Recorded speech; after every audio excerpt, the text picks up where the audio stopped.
Hi, I am Isaiah Mosteller, and I am in the process of packing up my house and moving after living in this house and sleeping in this room for 11 years. And so, and part of the packing is to kind of get rid of a lot of stuff that has accumulated, namely clothes. And I want to talk about t-shirts. These are the shirts I'm going to get rid of. And the reason why I'm filming this is because I was thinking about t-shirts. I have an ironic relationship with them. I rarely wear them, and yet I have so many. And the reason is because for most of us, we actually don't usually go shopping for t-shirts that much, but we receive them through the course of life, because t-shirts usually just aren't a plain shirt. They come with something written on it, or an image, or something that we identify with in some way. It usually tells us that we were part of a shared experience with other people, or a destination we went to, or something that we went through.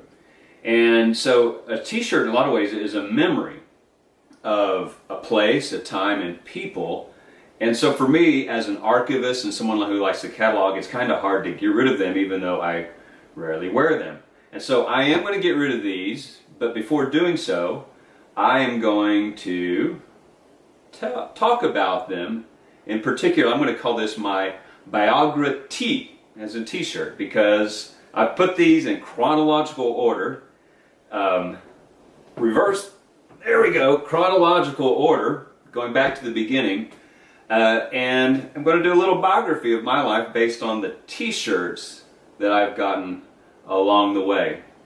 Well, this one's first shirt is, I got more recently, but I was born in Nebraska, December 3rd, 1969. And though we didn't live there very long, I sort of inherited being a Cornhusker fan from my dad. And the place, though, that I really identify with growing up is Oklahoma. We lived there nearly my whole life, up through high school and some of college. In fact, the place we lived the longest was for 11 years was Chelsea, Oklahoma, and it is located right here. That's Chelsea, up in the northeast part of the state. And in fact, I lived there up until I graduated from high school in 1988. And my name is on this shirt, somewhere on here, along with everyone else who signed up from our class of 62 that graduated in 1988. Tim Mosteller, that's me. That's not actually my signature, because I wasn't there that day that they got it. So, but grew up in that small Oklahoma town, and actually go back to the last shirt. Where I went to college was down here in Oklahoma City, just south at Mid-America Bible College, and I went there 2 years. It's where my parents went. It's where my brother was going at the time. And after 2 years there, I kind of felt restless, like I wanted to jump off the conveyor belt, and I did, and I went elsewhere, and I got an invitation to come live in South Carolina with my aunt and uncle, who run Mosteller Design and Construction, and I helped them and lived with them for a spell. They build playgrounds for a living, and I designed this shirt for them. After a year of saving some money, I returned to college, and I went to College of the Ozarks in Missouri, in the Branson area. College of the Ozarks is one of those schools what they call Hard Work U, because every student who goes there works 15 hours a week to pay for their tuition. But apart from all the work, we had some fun there. It was actually a blossoming time for me, because as a liberal arts college, I dabbled in a lot of different things. I went to a Halloween party, got this shirt. Besides dabbling in academic fields, in artistic fields, I've worked odd jobs off campus in Branson at Shepherd of the Hills, where I got this shirt. And probably my biggest job was the summer I worked in the Oklahoma musical, performing as Slim. That was my cowboy name as a background character. And that was back when apparently stamps were 29 cents. 1993 it was. I dabbled in like art and music, and also for me it was a time of blossoming in the type of friends I met, and I particularly befriended. We had an exchange program with the Netherlands. I made a lot of Dutch friends, and in fact my last year there was a class you could take called the Dutch Experience, where the school paid for us to go for over Christmas break to the Netherlands, and thus I did. First time to go out of North America, went to Amsterdam, and traveled Netherlands and backpacked around Europe with some of the friends there. That's when I really got the itchy feet, and the world seemed to grow smaller. So when I finished college, I didn't go to grad school right away, but I went on the BUNAC program where I lived in the UK, Edinburgh and London, mind the gap, and lived there for 6 months. After that I came back and I joined the Peace Corps. There we go, where I got some cool shirts, but not t-shirts, in the Marshall Islands, some good tropical shirts. I was in the Peace Corps for a year, and I came back from that and actually went back to where College of the Ozarks was, and the reverse culture shock I did of trying to come live back in the States was one of the most difficult times of my life, trying to figure out what I was going to do next and really who I was in my own culture. And I'm not holding up a shirt because I don't have a t-shirt for that time. But things got better because I got accepted into grad school at Clemson, and I was back out here to the southeast. I went 2 years to Clemson, including working a summer in Japan as part of a campus program. And eventually, when I graduated from Clemson, I did spend another year working for my aunt and uncle in the playground business, but eventually settled and moved to DC. And I worked some odd temp jobs, but the work I really started to get into was tour guiding, and in particular I worked with a lot of Christian schools doing tours of DC and U.S. history.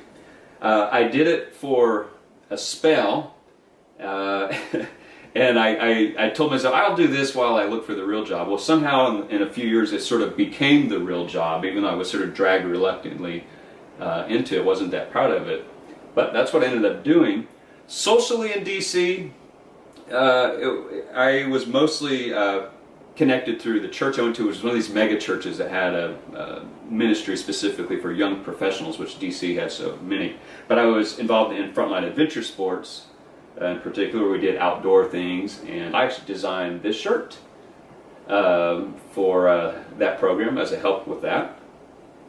But I was in DC for almost 5 years, and in that time I felt like it never really felt like it would be home. It's kind of a serious, expensive city. It wasn't really where I'd like to be. And I was still tour guiding more, and I wasn't just doing tours in DC, but in New York and Philadelphia, Boston, other places. And I knew a lot of the tour guides didn't actually live in DC. They travel in for the business. So I started to think, where could I go? But the catalyst for my move away from DC was actually air miles. I saw I had enough air miles to go to South America. And I decided, hey, let's go for a while. And why pay rent on a house when I'm not there? And I actually decided to move out. I packed my stuff, moved back into Oklahoma, and I flew to Peru, where I did some trekking, went to Machu Picchu. Also went down into Bolivia, where I biked down the death road, they call it, where a lot of fatalities happen on this old dirt road in the mountains. And actually I was sort of transient for a year, working from trip to trip, living out of my luggage, doing travels, work, and personal. But eventually I settled where I am right now, here in Asheville, North Carolina, in the Smoky Mountains. One of the first shirts I got here. And Asheville, while it was nice to leave professional DC, I came here and Asheville was artsy, it was hippie. And I was here for community and wanted to get involved. And so I came and started trying to make friends right away. I started going to a lot of various things in town, including Shindig on the Green, which now happens downtown, where besides having the artsy, hippie, new age kind of stuff, you've got the old time traditions, and it's kind of cool how it overlaps here, from the old timers, especially in the world of music, and sort of modern folks. One of my first communities I was really part of for a while was Grace Community Church, and I went to Honduras with them, and we worked with an orphanage there, and the girls signed this shirt, though it's kind of faded. And I went to church there for several years, and again being intentional to come to Asheville and try to settle here. I did volunteer in different things because at this time I'm still away a lot leading tours, and so Asheville Greenworks, did some cleanups, visited the Peace Garden in a sort of a government housing area that's an organic garden. Asheville Sports and Social Club was my kickball team shirt. But with all these activities going on in Asheville, this is where I first learned the term FOMO. If you haven't heard it, it means fear of missing out. And this coincides with the social media age where you can find scads of things to do, especially in a creative, funky town like Asheville. There's always something going on. But the problem is community is often harder because people are kind of flaky here, and it's hard to have the consistency of community. So I certainly went through some spells of kind of seeing friends come and go. During that time, I was about to turn 40 years old, and I wanted to do something for my birthday that was a challenge. And so I decided I was going to run 40 miles, run/hike, from right here in my house to the summit of Black Balsam on trails. And I memorized this chapter, Isaiah 40, because it culminates with, they shall run and not grow weary, walk and not faint. But I did complete those 40 miles, and that actually got me into trail running, and that's one of the main areas of activity that I've done. Did the Smoky Mountain Relay and the team, Blue Ridge Relay, and have organized a lot of our own self-organized races where we certainly don't do t-shirts. As I said, community was sometimes hard to come by here in Asheville because there's always things going on, but the sort of consistency of it was lacking. But I think a lot of it was because I was gone half the year leading tours. And I started to wrestle with how do I reconcile. I liked the tour business I was in, but I did find an open door to stay in the business, and I left the company I was working with, World Strides, and I joined Academic Expeditions, which means I would still be in the tour business, but I would be planning tours. This was my last group. It was actually a Boy Scout group from Alaska.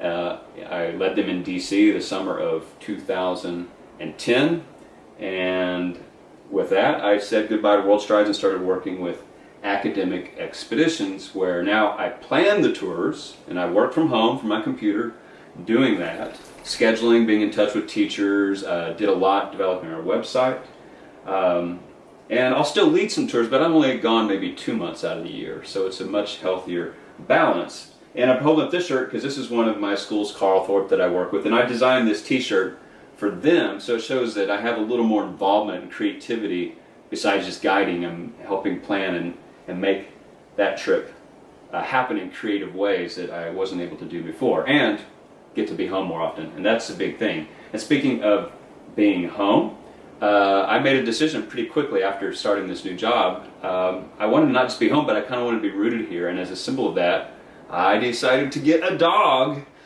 that I would take care of and I would be here for, even though I'm gone a lot still. And I became a dog dad, #1 dog dad. In fact, El Guapo's here. We should call him in so you can see El Guapo. Come here, buddy. El Guapo, come on. Come here. El Guapo, come on up. Up. There we go. That's El Guapo. And I've had him now for 7 years. He's 7.5 years old. Well, yeah, you can sit there. So with the different things, I've been involved in Asheville and trying to be here longer. One community I really like is the Leaf community. I go to their festival quite often. But I volunteered to do something quite special with them in the winter of 2015.